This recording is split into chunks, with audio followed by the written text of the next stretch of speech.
There's really only one or two main differences for bowls than there are for cylinders. I open like usual. I'm going to pull like usual. If you were widening the bottom of your cylinder before you pull, you don't need to do that with your bowl. So remember how the cylinders, we want the bottom to be like this and then up? So I kind of like widened the hole and then pulled it. You don't need to do that with bowls because you want your bowl to be a curvature at the bottom. Okay. There are two ways to pull a bowl. And I'll show you both and you can just figure out which one is more comfortable for you. Alright. One of them looks like this. You put your hand here and you put your other fingers here, and I'm going to pull up and towards me like this. Okay, so it looks like this. I'm using mainly just my inside fingers, and I'm pulling up and towards me. Okay, that doesn't feel too comfortable for me, so I tend to do it the other way. But you can try both ways.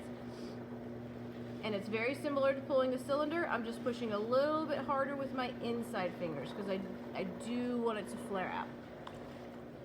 So I'm still squeezing the clay between my fingers.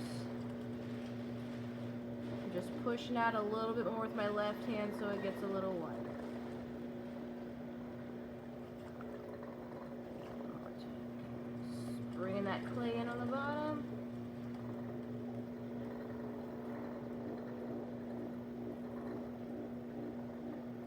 Alright, now that is a bowl, right?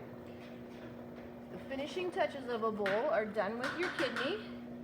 Be sure to get any water out. Alright, if you have your metal kidney and a rubber kidney, I use both kidneys and I kind of squeeze the clay between them.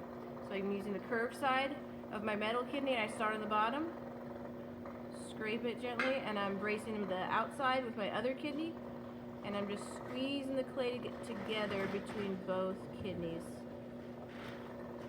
as I bring them up.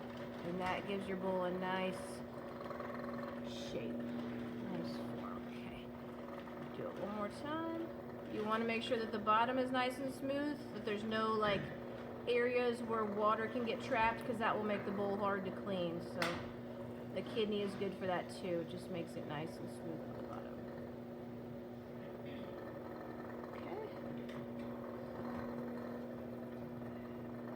Definitely use your kidneys at the end. Just go to the center. Try not to go over the center because then that's when you get little marks.